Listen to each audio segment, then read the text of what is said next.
All right, what is going on, everybody? Welcome to Chasing Florida. For those of you who are new, for those of you who are already subscribed, welcome back to the channel. And I want to thank you guys who are subscribed for taking us to 1,000 subscribers. We're also very stoked about that, and we're going to be doing a giveaway in a few. Now, it is going to be in short content, so keep an eye on my shorts, and I will be making a giveaway video specifically for some things that go on your kit. Like that Spirited Systems, there is an insert that I'm going to be giving away, so stay tuned for that. Now guys, today we're going to be doing something a little different. We're going to be talking about one of my favorite products, and this is an overview, not a review, because I just got it. That is the SureFire Warden.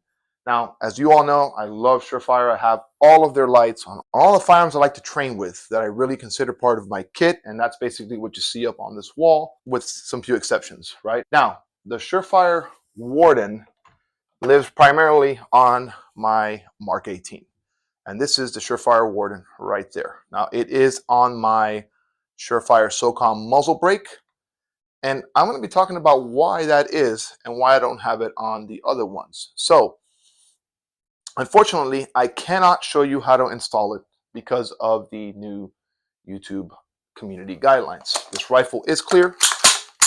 All right, just to get that out of the way, and I'm going to come off camera and show you why I have this primarily set up on this rifle. All right, so we're back, and the Warden, I'm going to sit down right here to bring you closer to the SureFire SOCOM. As you can see, it's ported both sides, and it does have some ports up top. It is extremely effective at mitigating recoil.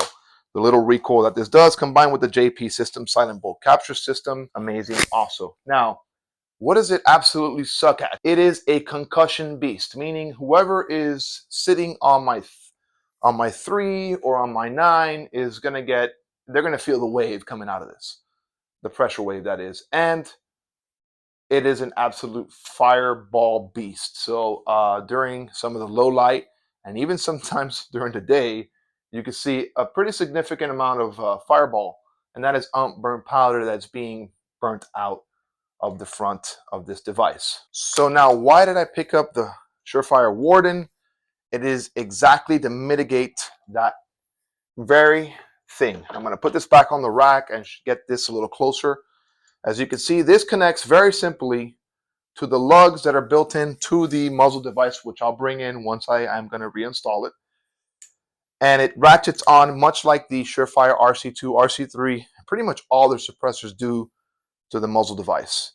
Now, it is obviously walled on the sides and does prevent the gases from now expelling to your side, and it pushes it forward. Now, if you look at the front of it, it is built in the way of a flash hider, meaning it has 3 channels and the center one for the bullet to come through. It just also keeps dust from coming up if you're in a low position or if you're in the prone.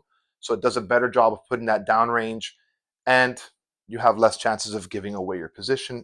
The rifle and all of their muzzle devices have the indexing point right there where that sits in and ratchets, and therefore then sits on the rifle securely and can come off. Before I put it back on this one, I'm going to show you another example of one that it fits very well on, but is not necessarily needed. This is now a 300 blackout build, very similar to the Mk18, 10.5 inch barrel, clear. With one big difference up front. This uses the SureFire Warden. This is a flash hider, a 3-prong. They do make a 4-prong as well, but as you can see, it does also have that indexing point. The SureFire Warden's 3-prong and 4-prong do a very good job of flash suppression, and that's exactly what they're advertised, and they do very well. I'm going to come off camera and install this on there, and we're back. So there it goes. Now it does stick out a little further because this is a 10.5 inch barrel, but you get the concept, right? Works very well. It's on there. It does help as well. Now at night, all of these are going to have a little bit of muzzle report. You're going to see a little bit of flash. This is going to help tame it a bit, but again, it's by no means a suppressor. Suppressors do a good job at doing that, and even the RC2 and the RC3, which is a flow-through design now, still exhibits a little bit of that muzzle report. So understand that it is for reduction. It does not eliminate it 100%. Now this, however, will not live on this rifle. It will live on my Mk18 in the obviously 5.56 setup. So I'm going to take this down, and we're back. I'm going to put the rifle back up. Why is it going to live on the 5.56? Because the muzzle brake on this rifle just is insane. Now, so if I'm on the line with some of my friends shooting, I will throw that on. And honestly, once I get the other cannon, I might not use this anymore unless I decide to run unsuppressed. Running suppressed, guys, does put a lot of wear and tear on these guns. Even though I have an adjustable gas block, it is still a consideration. When you have a can on, you're just going to be building more back pressure, and this will eliminate some of that wear. So again, this will live on this specific rifle, and I'm going to put that right back on. So that is pretty much it, guys. I do like the way that this actually looks. Of course, it has to look cool, right? And the aesthetics are pretty awesome. Almost looks like a smaller RC2 SOCOM Mini, which is about a couple of inches more than that.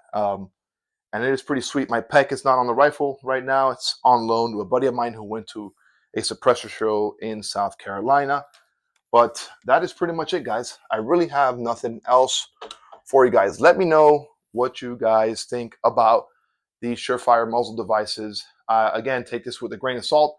I'm not an expert. I'm sure that's going to still show a little bit of that muzzle report. And if you guys know, comment below. I would love to hear from you guys and get some feedback. Let me know what you guys think about this. These things do retail for about, I think, $300 to $320, $330, depending on when you buy it. They do come on sale, and there are some to be had on the secondhand markets, such as, like, you know, the ones that you can find on Gun Broker or whatnot. So if you're interested in one, definitely pick one up. I will be doing another video shooting these in low light at night under night vision so that we can see what the differences are when it is on both different rifles. However, I think primarily the benefit is going to be coming from this specific rifle.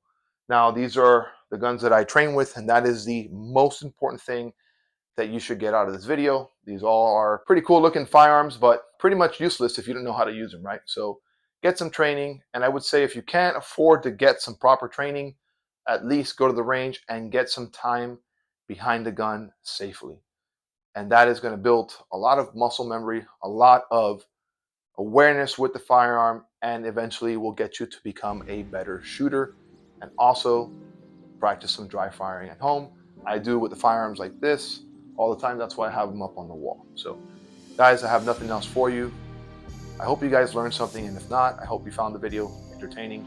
Thank you guys for watching. Love you all. See you in the next video.